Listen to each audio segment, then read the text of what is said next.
তো দেশ জুড়ে ভোটটা হয়েছিল বিজেপিকে হারানোর ভোট এবং কিছু অংশের মানুষ বিজেপির পক্ষে ভোট দিয়েছিলেন এবং সার্বিকভাবে সেই সময় দাঁড়িয়ে এই যে তিনটে জায়গায় যেখান থেকে বিজেপি লিড করছে দেখাচ্ছ, এই তিন জায়গাতে দেখবে অধিকাংশ ক্ষেত্রেই যারা বিজেপিকে ভোট দিয়েছিল একটা বড় অংশের মানুষ হয়তো ভেবেছিল যে বিজেপি হয়তো 400 সিট পাবে, তাই জন্য তারা সেটার শরিক হবে এবং তারা মনে করেছে যে বাম কংগ্রেস হয়তো প্রবাবল অল্টারনেটিভ হতে পারবে না, তৃণমূল পারবে, তাই কারণে তৃণমূলকে as a alternative to BJP হিসেবে ভোট দিয়েছে।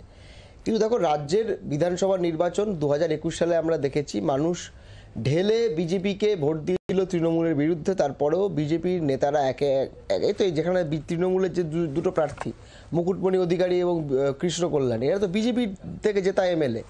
তো বিজেপি জেতা যেই মানুষ বিজেপিকে ভোট দিল তৃণমূলের বিরুদ্ধে, সে মানুষ তো তৃণমূলকে হয় যারা ভোট দেওয়ার দেবে, যারা তৃণমূলের বিরুদ্ধে তারা তো আর বিজেপিকে ভোট দেবে না। সেই অঙ্ক থেকে যদি দেখা যায় তাহলে সেখানে ভায়াবল অল্টারনেটিভ হিসেবে অবশ্যই বাম কংগ্রেস টেস্টেড অপোজিশন। কারণ পশ্চিমবঙ্গ বিধানসভায় যে বর্তমান পরিস্থিতি আমরা দেখি, আমরা যদি দেখতে পাই বিজেপিকে মানুষ 77টা সিট দিয়েছিল, 77টা সিটের মধ্যে এখন বোধহয় 60-এর ঘরে এসে ঠেকেছে 3 বছরের মধ্যে। এখন কটা থাকবে কটা যাবে, এখন কটা বিধায়ক আছে সকালবেলা 7:30 না 7:35 বা 39 বাজে, সেটা বিজেপি হয়তো নিজেও বলতে পারবে না। সেই জায়গা থেকে নিশ্চিতভাবে দেখো, এটা রাজ্য সরকার পাল্টে, এখানে যদি তৃণমূল হেরেও যায় আবার জিতে গেল, যারা সরকারে তারাই থাকবে। তাই এখানে মানুষ নিশ্চিতভাবে, আমরা যে প্রচারটা দিয়েছি মানুষের কাছে যে বিধানসভার অভ্যন্তরে যে বিরোধী কণ্ঠস্বরের প্রয়োজন, এই বিরোধী কণ্ঠস্বরের প্রয়োজনের ক্ষেত্রে বাম এবং কংগ্রেস অত্যন্ত গুরুত্বপূর্ণ ভূমিকা পালন করেছে অতীতে এবং আগামী দিনেও করতে পারে। তাই বাম কংগ্রেসের প্রার্থীদেরকে আপনারা ভরসা করুন। আপনি তৃণমূলের বিরুদ্ধে, তৃণমূলের অপশাসনের বিরুদ্ধে যদি আপনি তৃণমূল সরকারকে একটা সিগন্যাল দিয়ে চান, সেক্ষেত্রে বাম কংগ্রেসকে ভোট দেওয়ার জন্য আহ্বান করছি।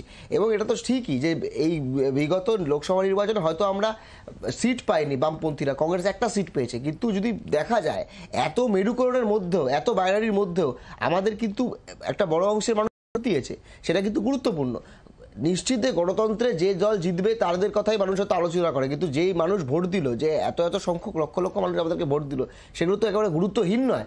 তো সেই জায়গা থেকে আমরা মানুষের কাছে ভোটের পরের দিন থেকেও গেছি, মূল্যায়ন করেছি যে কোথায় কোথায় আমাদের গাফিলতি ছিল, এবং গাফিলতির ক্ষেত্রে মানুষ আমাদেরকে বলেছে যে এই নির্বাচনে আমরা বিজেপিকে আটকানোর জন্য তৃণমূলকে ভোট দিয়েছি, বা হয়তো উল্টোটা।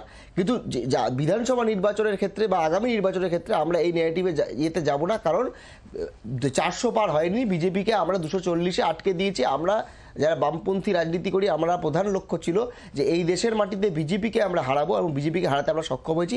এবং 26 সালে আমরা স্লোগান দিচ্ছি যে আমরা তৃণমূল সরকারকে এই বাংলা থেকে উচ্ছেদ করব। তার জন্য এই নির্বাচনে একটা সিগন্যাল হবে, এই সিগন্যাল থেকে তৃণমূলকে শিক্ষা দেওয়ার নির্বাচন।